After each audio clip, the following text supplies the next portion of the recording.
Okay, welcome back. This is the third and final documentary video that I'm going to post. It was a follow-up to the Big Mouth documentary. It's called Big Mouth Forever, and Glen Lau produced this one too. So it's very similar to the first one, but I think you might enjoy it. So hope you enjoy it.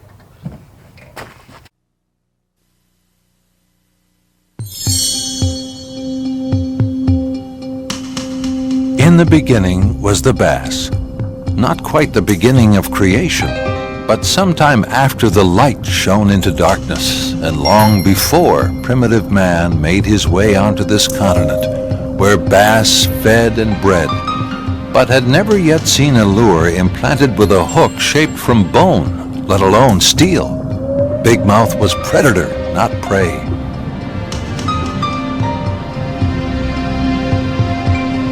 The bass's first meal might have been a bluegill. The bluegill was equipped with spiny fins, so it was hard to swallow, but the bass didn't care. He fed and survived, a favored tribe of fish. And one day, when he felt the spiny fin, he would find too late it was a bony hook.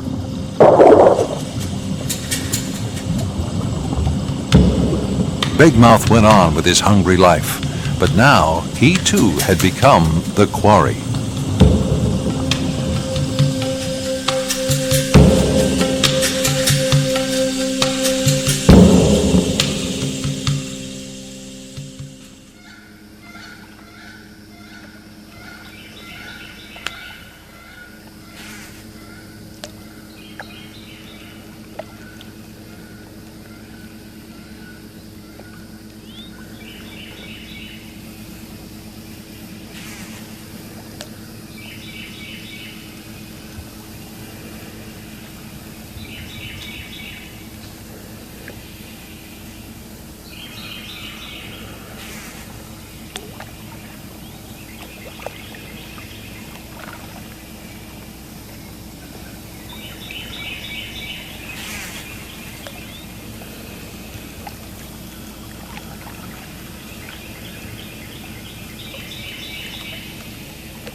In a time when bass are no longer needed for food, we fish for them anyway. The ancient tie between man and bass is not quickly or easily undone. Perhaps through the predatory fish we hope to discover something about our own inherited nature. And so we return to the river.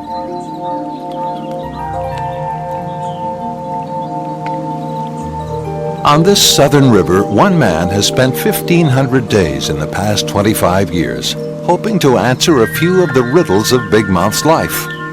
With its clarity, its wildness in a crowded century, The river is the ideal spot to study the bass and his habits, his ways of self-protection, his minor flaws that can be used sometimes to hook and catch him.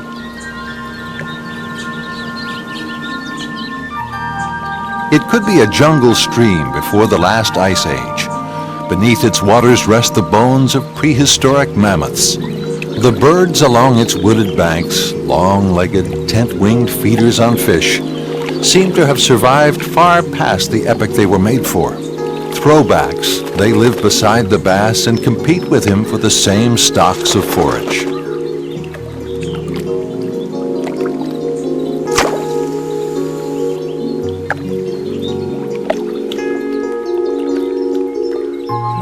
Glen is a fisherman, an investigative angler. He's also a filmmaker. He began his outdoor quest as a guide on the Great Lakes and shot the first movie on the phenomenal new salmon angling there in the 1960s. His later work includes 4 national television series on fishing and wildlife conservation.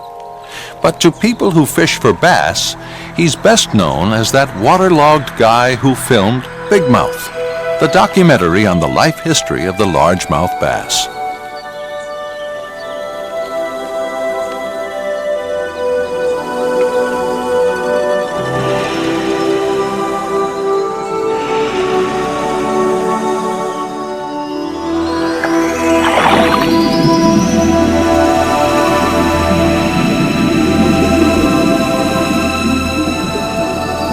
The river is magical above water, mystical below.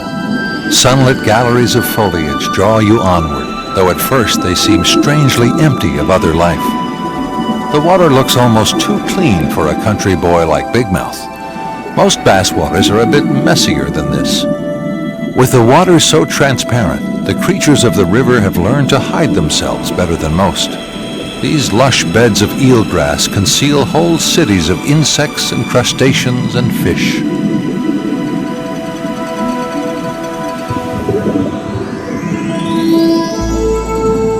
The river is clear because it carries no runoff from pavement or plowed fields, no spilling or slopping from America's perpetual toga party.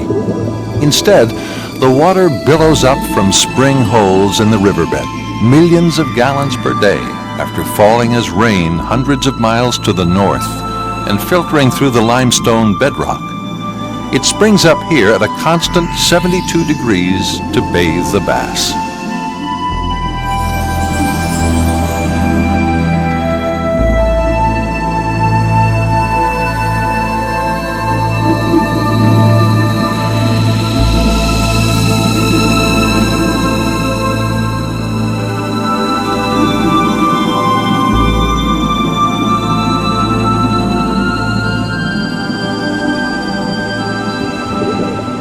For Glen, the river is an unsurpassed place to encounter the bass and to make a new film video adding to the discoveries in his previous work.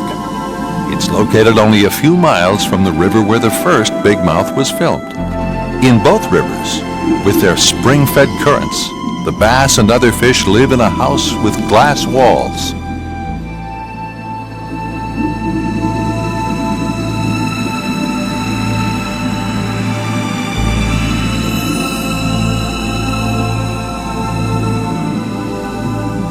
Most important, the bass in this river is the same bass that lives in other waters across the country, in reservoirs and natural lakes, in farm ponds and ranch tanks. He picks the same kinds of cover to hide in, the same kinds of forage to feed on. He's a tour guide to the haunts and habits of his ancient kind wherever they're found.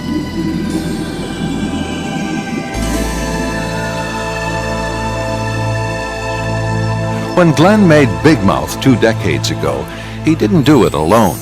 The project required the help, on camera and off, of a highly skilled angler to cast and retrieve lures, to hook and catch bass.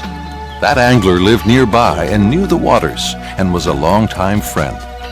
He was, and still is, the nation's best-known writer on bass, a man familiar to 500,000 readers as Uncle Homer. For this new project on a different river that he also knows, he agreed to help again.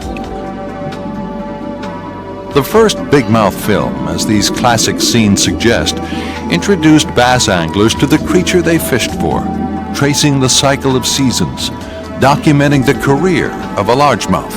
Almost every frame revealed events that had never been filmed before.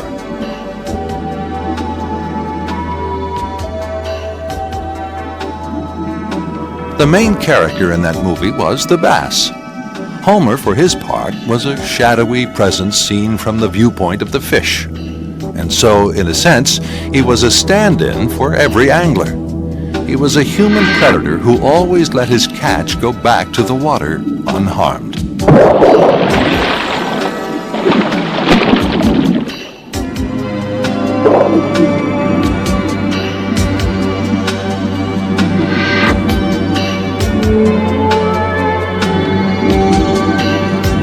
The supporting cast included a host of swimming, flying, squirming wildlife, whose lives intersected, for better or worse, with the life of the bass.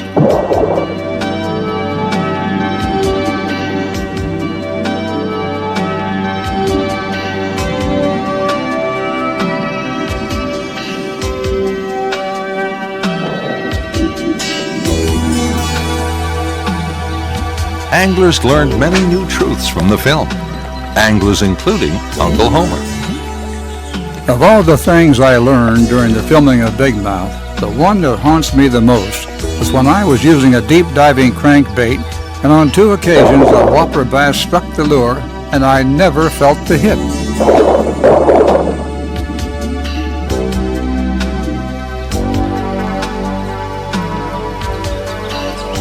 Since that time and over the years, we discovered that the largemouth bass often grabs and ejects a lure, and this is a common occurrence with all bass.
So, what do you do about this kind of situation? Well, I'll tell you what I started doing after I saw the bass grabbing and blowing out the lure some 20 plus years ago. Now, whenever I feel the slightest tick or bump, I set the hook. And you'd be surprised how many more bass I've caught since then.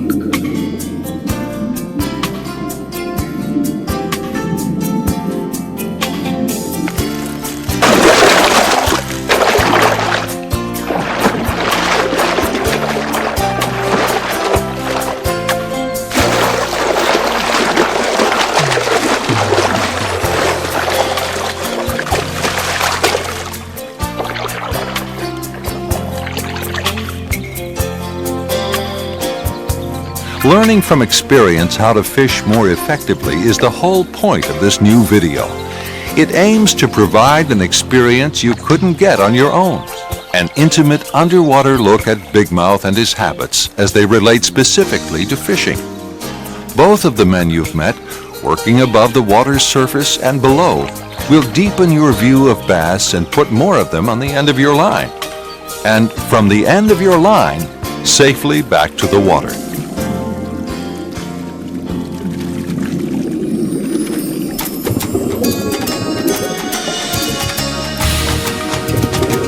First of all, this film study finds what a scientific radio tagging project also has found.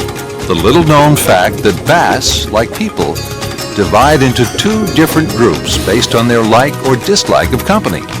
One group is the school bass, the kind you see here.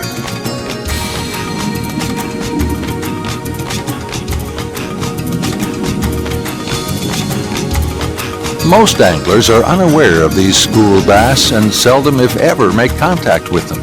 They range more widely than other bass, instead of hanging out near a particular piece of cover. In any large river or lake, school bass spend most of their time in open water, largely separate from the loners that live in cover. They're a lightly tapped resource, one that far more anglers could enjoy.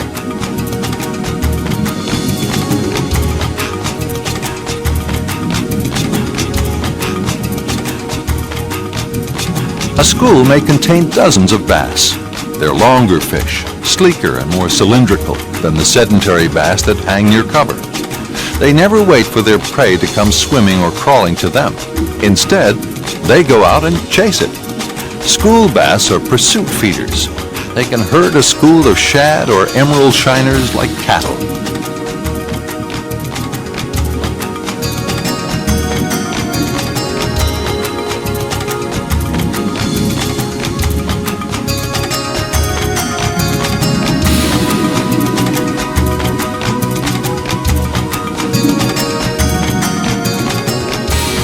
The fact that bass can live in such different ways, as loners in cover or as part of a wide-ranging school, demonstrates their great adaptability as a species.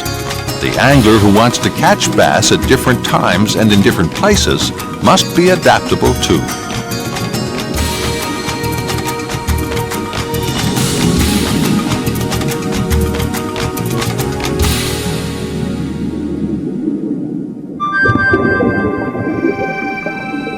School bass, and all bass to a point, follow the forage. Bait fish move around in a body of water, staging in different places, and the bass will move with them. Wherever you find a concentration of bass, you can bet there's a concentration of bait fish nearby, and vice versa. Finding the bass is a matter of finding out their habits, or better, finding out the habits of the forage.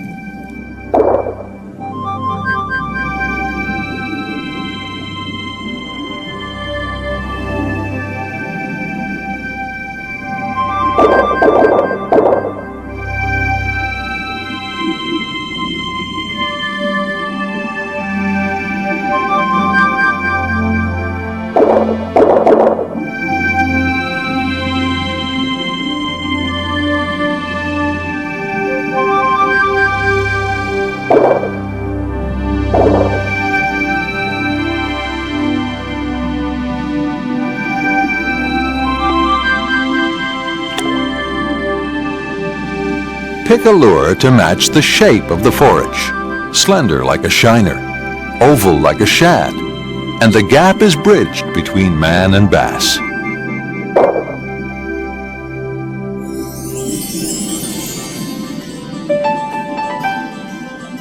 At times, school bass are found close to shore.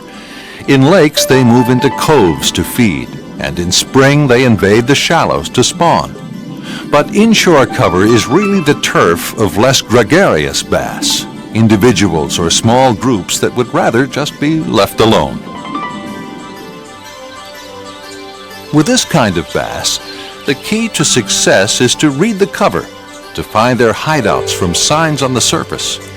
Brushy cover with mats of weed collected around it translates to a comfortable den underneath, a resting place not only for bass, but for grown-up bluegills.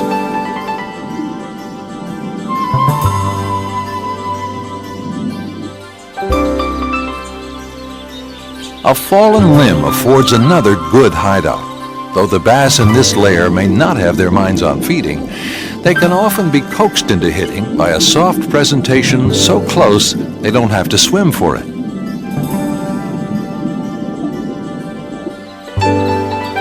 Overhanging branches give shade, a requirement for any good rest area. Unlike humans, bass cannot adjust their eyes to different levels of light.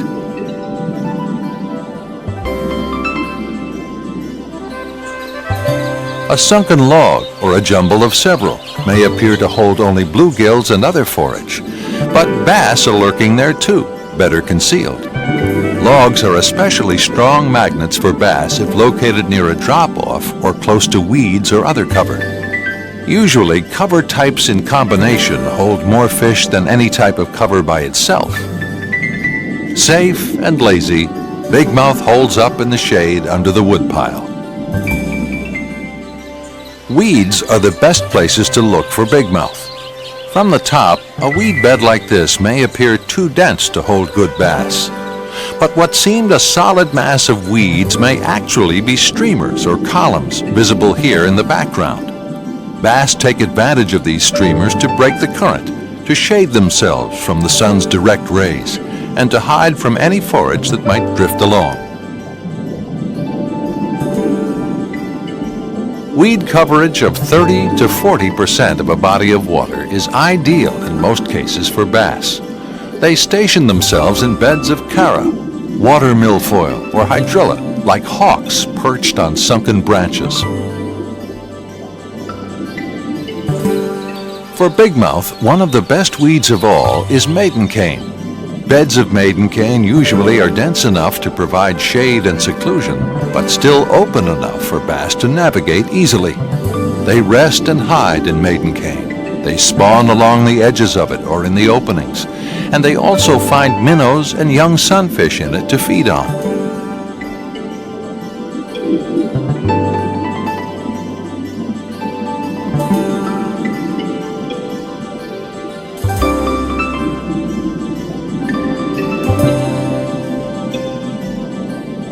Lily pads make good ambush cover for bass. The pockets in a bed of pads are classic spots to present a spinnerbait.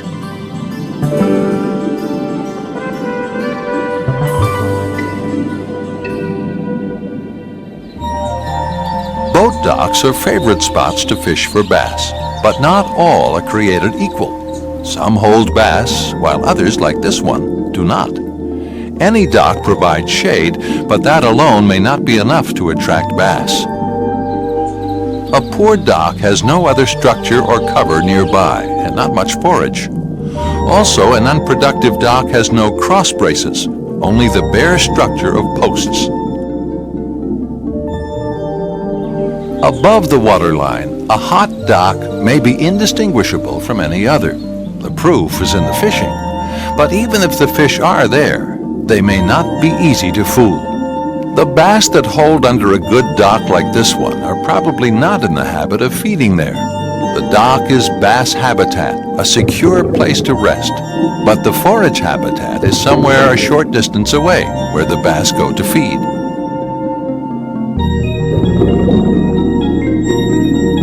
Glen's camera shows the depth of shade cast by a dock. With the camera set for the bass out in sunlight, the area under the dock looks black.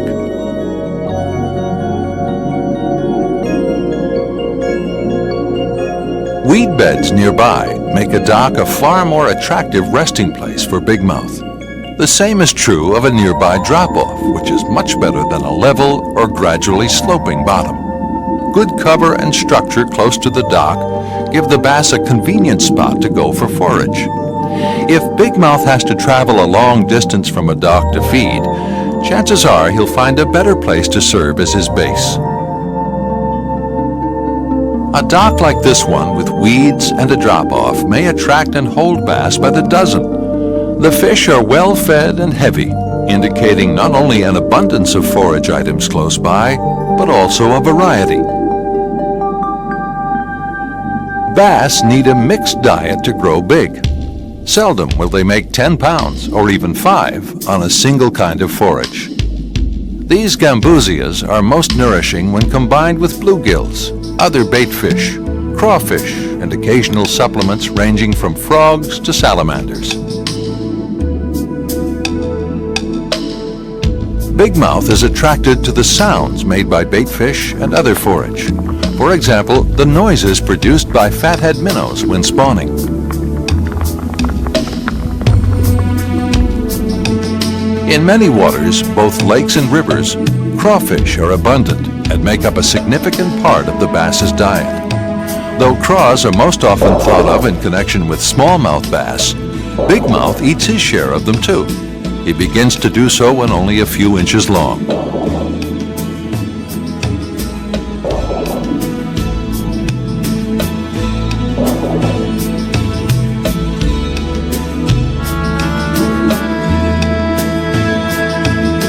A crawfish skulking along the bottom produces noise, a kind of traveling music that can be picked up by a bass on the prowl for food.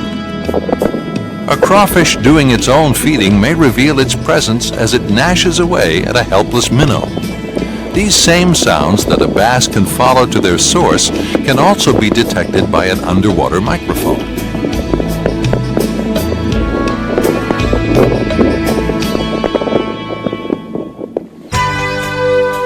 For the bass angler, one of the best crawfish imitations ever devised is the tube lure as rigged by one of the top tournament pros, a fisherman named Shaw. He rigs a tiny sinker inside the lure instead of using a slip sinker or a jig head. Rigged this way, the tube lure fishes more realistically in the water, with less catching in weeds or sticks. Even more important, it skips better across the surface of the water on the cast. And the skip cast is nearly synonymous with Shaw. The hook is his own design, made to hold firmly in place in the lure. The rig works well in many situations and is perfect for the finesse sight fishing technique that Shaw has developed and likes to use here on the river and in other waters sufficiently clear. A pair of polarized sunglasses is vital to this sight fishing system. They cut through glare on the water so Shaw can read the secret code of cover and fish.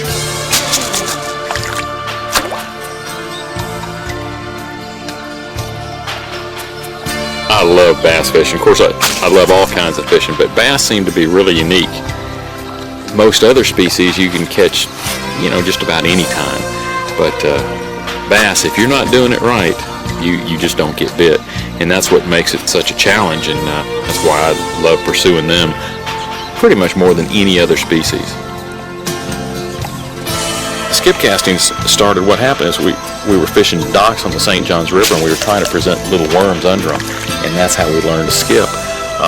Just take spinning rods and slide the baits back in there. And then when I started spending a lot of time sight fishing, you'd make some casts where you'd splash it, and you'd realize the fish would move out of the way. And every now and then you'd have a tree limb laying there, and you'd skip it up under a tree limb just like we would a normal dock. And all of a sudden I realized that they would key in on that skip, and they'd actually follow it. Sometimes they'd take it right off the surface on the skip. And then I realized, I said, well, this is, dummy, why didn't I think of this earlier? That it's just like a natural bait fish or something being scared away from the fish. So it actually is more of a triggering mechanism, and it's also just a great way to present a bait. I get excited every time I get a bite. I was extremely excited just being able to come back to this river. It's a very special river. There's very few places in the world that have this clear water where you can really relate to the fish and be in their environment and be able to sight fish. But with sight fishing, you're seeing the fish before you ever make the cast, and you visually see them. You make the cast to them, and you have this little window of opportunity there to present the bait before he knows you're there. And that's how you catch him, is you see him first, present a cast real quick, make the exact precise cast where it'll entice him in there. It's actually hunting and fishing combined. There's a lot of hunting, visually hunting and tracking and stalking a bass, and then making the cast. For bigmouth as a species, the crucial period of the year and of life comes sometime in spring as the moon approaches full. The lunar phase determines the timing of the spawn, especially in the south. A week before the full moon, females heavy with eggs gather near a sunken branch, log, or other obstruction to reenact an old ritual. The eye, presumably, is what sets it all off. Moonlight enters the eye, triggering the brain, which signals the glands to set hormones flowing. One by one, the female bass begin to rub their undersides on the branch. No one can say for sure why they do it, but likely it serves to loosen the masses of eggs compacted in their swollen bellies.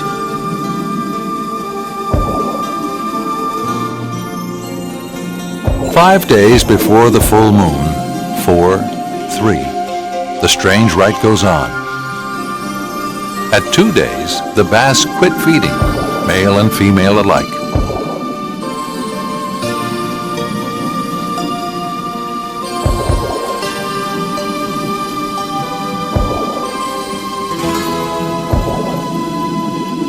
The days just before feeding ends are prime for fishing.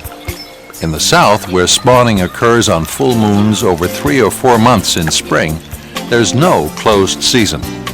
It was just before a full moon 15 years ago when Homer hooked the biggest bass of his life.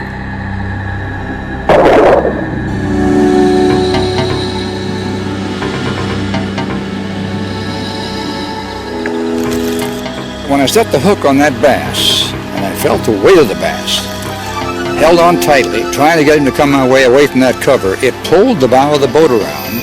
He ran over this way and pulled the bow of the boat to the left. He turned and ran back the other direction, pulled the boat over this way to the right, and headed right for that bunch of weeds out there. All I could do was hold tight and try to get his head away from those weeds. He wouldn't come, he kept right on going, so I reared back with everything that I had, trying to turn that monster bass, and pow, my rod broke right in front of my face. The rod broke right in front of my face, and the bass was gone. That's the memory. That'll always be a keeper. I'll always cherish it.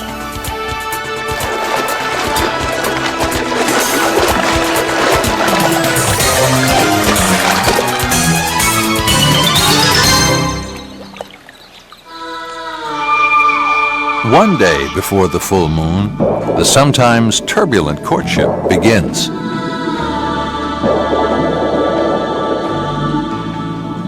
From the inventory of available females, a male attracts one to the nest he's fanned in the bottom with his tail. The female allows herself to be maneuvered over the nest, a shallow cup in the bottom. The male not only builds the nest, but also will guard the eggs, and later the fry, from predators. Often he will spawn with more than one female. So the male is the more critical element, and the sperm.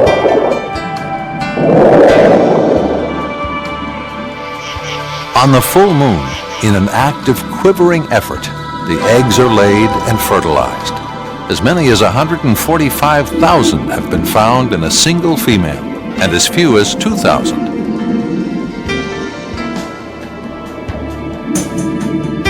After guarding the eggs, the frazzled male bass then watches over the fry, a complete process consuming several weeks. Until he leaves the fry on their own, the new father will eat nothing. It's vital that all male bass caught by anglers during the spawning season be released the same as females, as carefully and quickly as possible.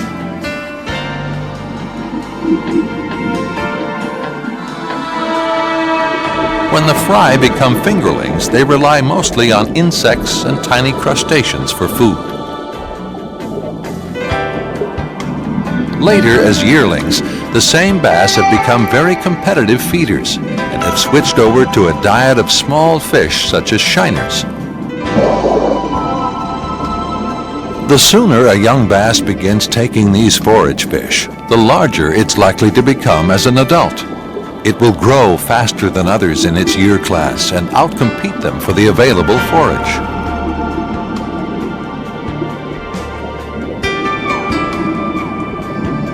It's also in these early stages that a bass sets its pattern for life. Either it becomes a school fish, a pursuit feeder roaming open water, or it becomes a loner, an ambush feeder cloaked in cover. Neither type is necessarily more successful. The smartest fish live the longest and develop an uncanny sensitivity to their environment. They have enormous survival intelligence. These are the big mouths that inhabit our dreams.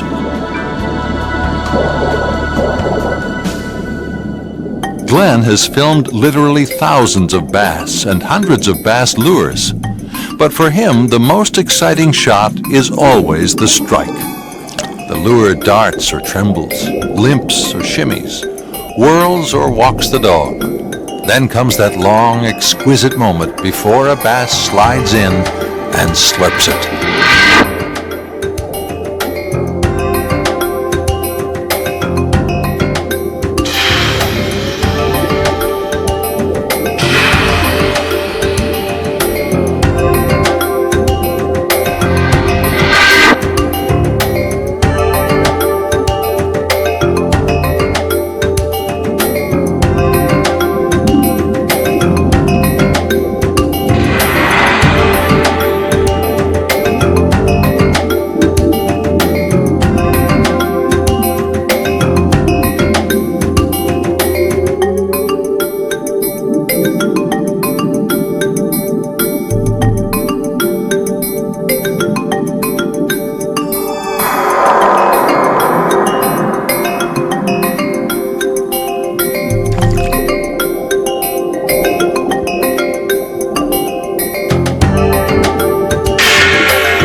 Sometimes, though, a cold front scuds in, and you can't coax a hit.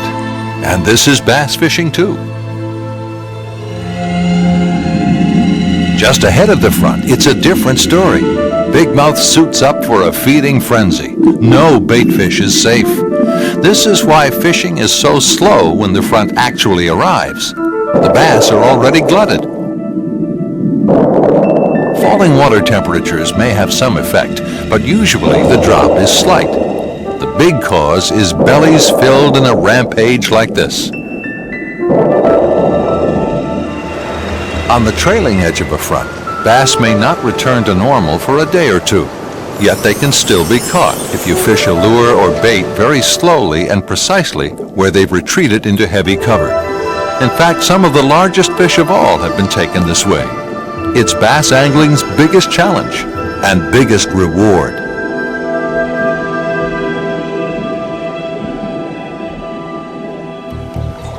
The river and its bass have been Glen's subject, teacher, confidant. Sometimes he comes here and leaves the camera behind. His dog Flipper gets to ride along and birdwatch, since now there is no seam to splash through and spoil. The river lifts them up and along. To Glen, it could be a painting of a river in paradise. I come here often with my fishing buddy Flipper. It's mainly because of the bass, but I often find myself lost in the beauty of this magnificent place. This is truly the river of life, the way all rivers should be, the last example of the way rivers were not too long ago. When I first came here years ago and saw that crystal clear water, it was love at first sight, and I've been here ever since. Largemouth bass and bass fishing has been my passion and my obsession for years. I find myself constantly being drawn back to this place, where there's always a chance to get a nibble. By keeping records over the years, I've been able to determine in advance the best times and places to catch big bass. I love catching big bass.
This is the best that life has to offer. Bass fishing is a sport where you find satisfaction, great memories, and wonderful friends to share it with. Please take care of it. You know, I've been blessed with a lifetime of challenges and pleasures fishing for bass, and it's been wonderful. I'm just as enthused about catching a fish now as I was when I was 5 or 6 or 7 years old. I love it. It's a fascinating thing to catch a fish, and it's still, every single fish is different and every single fish intrigues me. With fishing, it doesn't matter if you're 2 years old or whether you're 92. It doesn't matter if you're male or female. It's a fantastic way to have fun. It's a great family sport. You can take kids, you can take, everybody can enjoy the outdoors and go fishing. And that's something real special.